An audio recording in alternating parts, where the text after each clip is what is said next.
Hello বন্ধুরা, আবার চলে এসেছি নতুন একটা ভিডিওর সাথে। আজকে তো রবিবার, তার সাথে এরকম মেঘলা মেঘলা ওয়েদার, বৃষ্টিও হচ্ছে টিপ টিপ করে। তো আজকের মেনুতে কি বানাচ্ছি চলুন আপনাদেরকে একটু দেখিয়ে দিই। মেঘলা ওয়েদার দেখে বরমশাই হঠাৎ আবদার করে বসলো, আজকে খিচুড়ি বানাও। ও করবে আবদার আর আমি সেটা না মিটিয়ে থাকতে পারি। ঝটপট বানিয়ে ফেললাম খিচুড়ি। ফুলকপিটাকে লবণ হলুদ দিয়ে বেশ ভালো মতো করে ভেজে নিয়েছিলাম। তার সাথে ছিল কুমড়ো আর বাঁধাকপি। লাউ আলুটা কেটে সেদ্ধ হতে দিয়ে দিয়েছিলাম। তো বন্ধুরা, আপনাদের সাথে কথা বলতে বলতে খিচুড়িটা আমার প্রায় হয়ে এসেছে। আর তার সাথে একটা মশলা রেডি করে নিয়েছিলাম।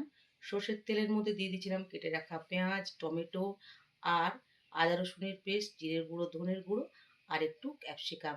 ক্যাপসিকাম দিলে খিচুড়ির স্মেলটা বেশ ভালোই আসে। তার সাথে দুটো ডিম ভেজে নিয়েছিলাম।